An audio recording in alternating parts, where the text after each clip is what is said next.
Eh bien, nous voici en présence de Armel. Armel, salut, merci de nous accueillir chez toi.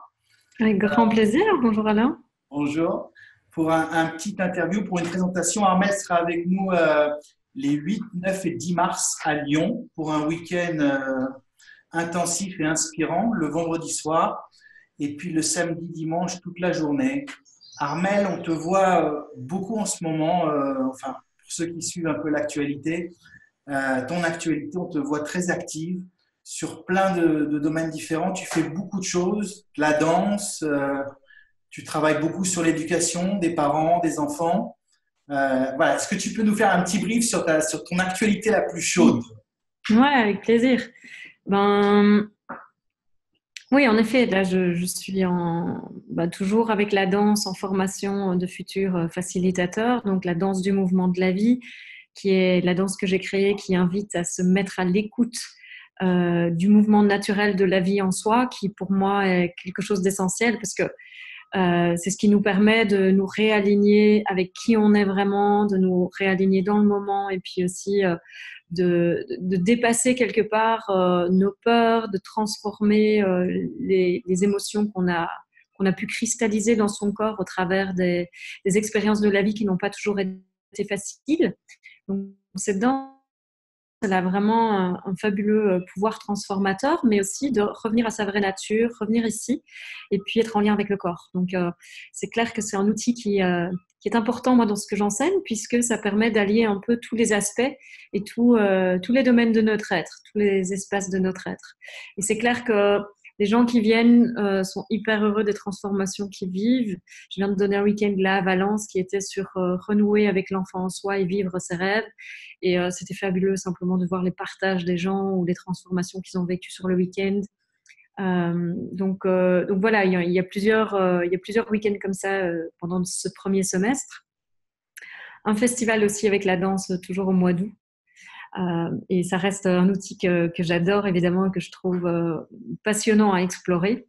Alors, c'est pas si on n'aime pas danser, c'est pas grave parce qu'en fait, la danse du mouvement de la vie, c'est vraiment l'écoute du mouvement. Ça veut dire que ce qui est important, c'est qu'on laisse ce mouvement naturel prendre le pas de danser ou pas de devoir aimer se trémousser devant tout le monde. C'est pas important. Donc même ceux qui n'aiment pas finalement la danse, ça va vraiment les aider à se recentrer et à entrer en contact avec leur corps.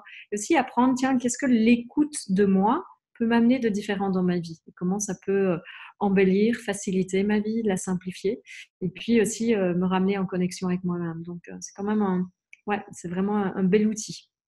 Donc ça, c'est une chose. Ouais, alors on va parler du chapitre éducation dans un instant, Oui, mais je veux m'arrêter un instant vas-y. sur cette notion du corps, parce que plus on avance sur le cheminement, entre guillemets, spirituel, sur cette quête intérieure, même si on va arriver à la conclusion qu'il n'y a rien à chercher très bientôt, on se rend compte que vraiment le corps, c'est celui qui détient la vérité. Et on se rend compte que la danse, par l'utilisation du corps, eh ben, ça fait sauter toutes les barrières. Et je pense que ça fait sauter les barrières aussi entre les gens et entre les personnes. Mm. C'est aussi un outil pour retrouver sa vraie nature. Mm. Et, on essaye bien évidemment de se débarrasser du mental, on essaye de laisser le cœur s'ouvrir, mais en fait on se rend compte que tout est inscrit dans le corps. Et Mm. ça, je voulais avoir ton approche là-dessus. Ben, pour moi, en fait, ce qui se passe, c'est que quand on est à l'écoute du corps, on n'est pas à l'écoute de la tête parce qu'on ne sait pas écouter deux choses en même temps. Donc, quand on se met à l'écoute du corps, ben, c'est sûr, ça passe à un autre endroit, en fait. Et ça veut dire que c'est beaucoup plus naturel et spontané. Et ça revient vraiment dans notre mouvement, nous, en tant qu'être incarné, unique, avec notre propre expression. Et pour moi, c'est ça qui est aussi si profond, c'est qu'il y a cette écoute de ce qui est naturel en moi et puis il y a aussi l'expression de ce qui est naturel en moi. Donc, on touche les deux espaces sans passer par le mental et toutes les idées de la spiritualité, tous les concepts ou quoi que ce soit. Et tout ce que ça fait, c'est que ça nous rend profondément en vie. C'est-à-dire qu'on sent dans toutes les cellules de notre corps qu'on est vibrant, on est vivant.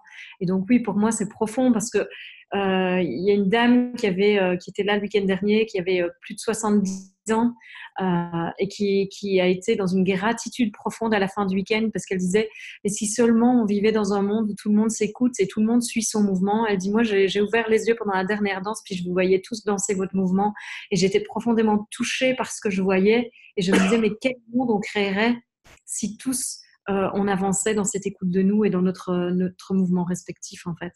Et c'est vraiment ce que tu dis, c'est que ça fait tomber les barrières parce que simplement on s'écoute et qu'on est soi.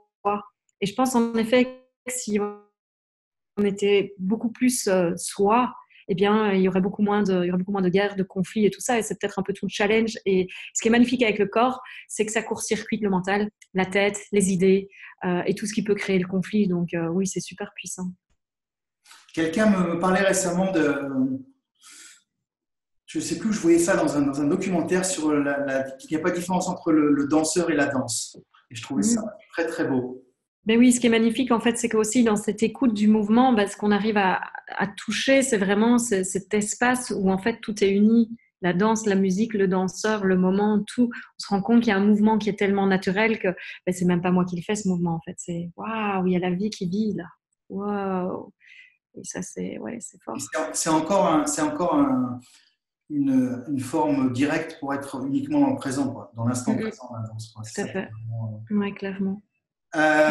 Pour parler un petit peu d'éducation, on s'aperçoit en ce moment qu'il y a une sorte d'éveil collectif ou un début d'éveil collectif et qui passe par cette nouvelle génération de jeunes extraordinaires. On se rend compte qu'il y a une génération d'enfants, de jeunes qui est porteuse comme ça d'un message tout à fait nouveau.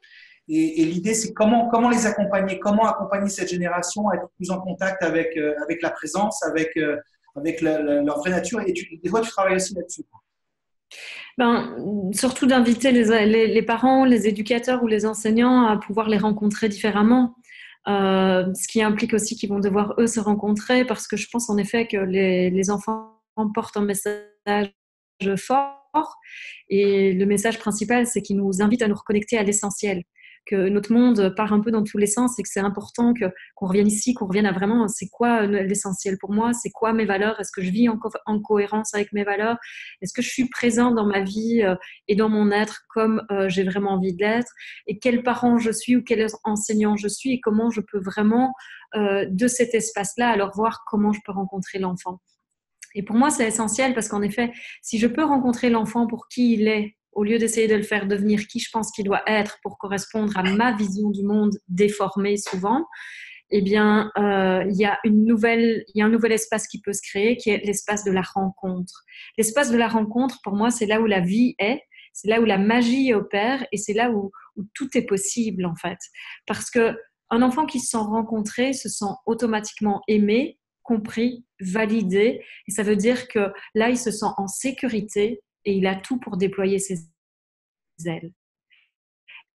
Et je crois qu'en tant qu'éducateur, que ce soit enseignant, parent ou grands-parents, s'il y a bien une chose qu'on a envie pour ses enfants ou ses élèves, c'est leur donner tout ce qui va leur permettre de sentir qu'ils peuvent se tenir debout dans leurs deux chaussures et qu'ils ont toutes les cartes en main, quoi qu'il arrive dans la vie, pour toujours retomber sur leurs deux pieds. Et je pense que on a cru que c'était beaucoup de choses dans notre société. On a cru que c'était l'argent, on a cru que c'était peut-être, je sais pas, le matériel qu'on peut offrir, que c'était peut-être les voyages, que c'était la vie qu'on offrait. Mais je pense que si on peut revenir simplement à la simplicité, ce qu'on peut offrir de plus fort à son enfant, c'est avant tout un lien affectif stable et fort. Et pour moi, ce lien affectif stable et fort, il se nourrit dans ma présence à moi. C'est-à-dire que si moi, je suis présent à moi, donc si j'apprends à être connectée dans le moment, à être connectée à mon corps, à être connectée avec ce qui est le plus cher en moi, eh bien, je transmets cette présence à l'enfant qui automatiquement, quand il se sent dans cette présence, commence à se sécuriser. Ça veut dire que l'enfant peut directement se déposer. Ça veut dire aussi qu'il va être plus calme. Et on le voit beaucoup aujourd'hui, les enfants, on parle beaucoup d'hyperactivité, de troubles de l'attention et tout ça. Pour moi, ce sont des symptômes de la société dans laquelle on vit, qui va beaucoup trop vite, où on est tous beaucoup déconnectés. Enfin, pour la plupart, on est très déconnectés. On vit dans nos téléphones portables, nos ordinateurs. On n'est plus connecté à la terre comme auparavant. On est loin de la nature. On vit dans des villes, même si on essaie de faire de plus en plus d'espaces verts. Et donc, tout ça participe un peu à ce qui se passe collectivement. Et je crois qu'en tant qu'adulte, aujourd'hui, on a une grande responsabilité pour offrir un monde à nos enfants demain. Et c'est celle d'apprendre à être présent à nous et de vérifier qu'on est bien en valeur, en cohérence avec nos valeurs par rapport à la vie qu'on mène. Parce que ces enfants nous ramènent à ça. Ces enfants nous ramènent à vivre une vie cohérente. Et pour beaucoup, ne comprennent pas nécessairement toujours le monde dans lequel on est. Ce qui fait le nombre de suicides qui n'arrête pas d'augmenter chez les adolescents, par exemple, où il y a vraiment une recherche de sens. C'est quoi le sens de la vie? Et à travers, je pense, ces cris d'alarme, c'est vraiment cette question qui nous pose. Et je crois que c'est la question que nous aussi, on doit se poser pour pouvoir les accompagner. Et ça va se passer en revenant à nous et en vivant vraiment en cohérence avec nos valeurs. Donc, apprendre à être présent dans le moment, à se poser, à simplement prendre un peu de temps pour soi, apprendre à juste s'asseoir et être là, pas être perdu dans mes pensées, pas être en train de refaire le monde, pas en train de refaire la journée ou penser à ce que j'ai à faire demain. Juste là, ici, maintenant. Pour moi, c'est un des plus beaux cadeaux qu'on peut offrir soit à ses enfants ou à ses élèves. Et quand on est posé là, on a beaucoup plus d'espace à l'intérieur de soi, on se sent beaucoup plus disponible et donc on peut faire face aux difficultés, aux conflits, au fait qu'on ne se comprend pas toujours. On est aussi beaucoup plus ouvert à entendre ce que l'autre a à dire. Quand on est plus à l'écoute de soi, on va plus avoir envie d'écouter l'autre aussi, donc on va lui poser davantage de questions. Et là, il y a un vrai espace de dialogue et de rencontre qui est possible avec l'enfant, qu'il soit petit ou qu'il soit ado ou même encore plus âgé. Est-ce que toi, comme je te disais tout à l'heure en introduction, est-ce que tu sens qu'il y a, je sais pas, moi, on a vraiment l'impression qu'il y a une prise de conscience depuis quelques années sur tout ce qui se passe sur la Terre et qu'il y a cette espèce de volonté d'éveil, de retour à soi, quelque chose d'assez fort qui se passe. Alors, des fois, je me demande, est-ce que c'est parce qu'on fréquente que des gens comme ça qu'on a l'impression que c'est comme ça ou est-ce qu'il y a vraiment une sorte d'éveil collectif mondial sur un besoin de se réveiller spirituellement, écologiquement, tout ce qui touche aux initiatives solidaires, aider l'autre, aider l'humanité. On a vraiment l'impression que c'est très fort. Oui, je suis tout à fait d'accord. Je pense que, en effet, il y a quelque chose qui se passe de façon beaucoup plus globale. L'ouverture de conscience se passe un peu partout. Et je pense même que les conflits, les difficultés ou les choses un peu plus gravissimes qui se rencontrent dans le monde participent à ça aussi, dans le sens où on peut le voir dans notre processus personnel, plus on s'ouvre, plus on a accès aussi à de la noirceur, à du sombre, à nos ombres.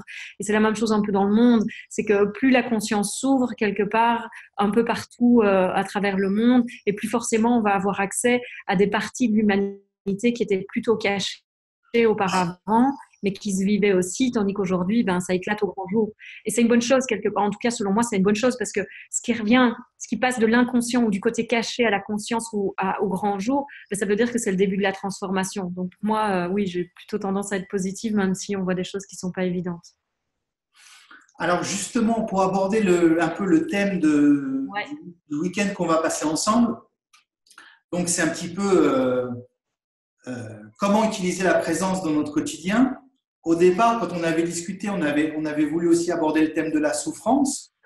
Et justement, ces parties sombres qui sont en nous, dans beaucoup d'enseignements spirituels, il est dit, il est instruit que on est obligé de faire face à cette partie sombre de nous-mêmes, à ces traumatismes du passé, de l'éducation, pour avancer. On est obligé de s'en libérer. Comment tu vois ça, toi, comment tu vois cette approche-là? Mais, tout à fait comme ça, en fait. Parce que je pense, tu sais, le lotus, il prend ses racines dans la boue. Donc, il n'y a pas de miracle. Pour moi, se reconnecter à sa vraie nature, c'est un peu comme un chemin alchimique. C'est-à-dire qu'on transforme le fumier, le plomb en or. Donc, il y a vraiment ce processus qui se passe et c'est dans la rencontre de nos ombres et de nos difficultés, de nos traumas, que finalement, la lumière peut passer et que le renversement peut se faire, qu'il y a une autre conscience qui peut s'ouvrir. Donc oui, moi, je pense que plus on va mettre de conscience sur ce qu'on a rencontré dans nos vies, de difficile, et plus on va comprendre nos modes de fonctionnement et plus on va pouvoir poser des vraies actions conscientes Je pense on est vraiment libre, on a vraiment le choix quand on est conscient de ce qui nous habite. Tandis qu'auparavant, sans ce processus-là, eh bien, on est vécu par nos conditionnements inconscients. Ça veut dire que même si on a l'impression d'être libre, on ne l'est pas vraiment parce qu'on va faire des choix qui sont basés sur nos conditionnements inconscients, souvent aussi nourris de blessures, d'évitement, de rébellion, de ci, de là, de révolte, d'insécurité profonde aussi. Ça veut dire que tous les pas qu'on va poser, les décisions qu'on va prendre vont être nourris de ça. Tandis que quand on commence à mettre de la conscience là-dessus et à rencontrer ce qu'on a vécu pour permettre à ça quelque part de se transmuter, ce qui se passe en effet, c'est un processus alchimique et alors il y a une libération qui se passe et on peut dire qu'on devient vraiment libre et de plus en plus libre. Et en effet, pour moi, c'est un processus, c'est pas juste un moment. Il y a évidemment des moments d'éveil comme ça, mais il y a toute une intégration de tout ça qui doit se faire dans le quotidien. Et donc, l'invitation à ce week-end, c'est vraiment ça, c'est comment je vis ma vraie nature au quotidien, comment cette présence peut m'aider à m'habiter complètement, à rencontrer qui je suis pleinement dans tous les espaces de mon être et aussi à rencontrer l'autre de cet espace que j'ai réhabité moi-même. Et la présence amène vraiment un nouvel espace de rencontre où je suis moi, tu es toi, et on se rencontre de cet espace-là. On n'a pas besoin de s'appuyer l'un sur l'autre pour se soutenir. On tient debout dans ses baskets et du coup, il y a une vraie rencontre qui se passe de cœur à cœur.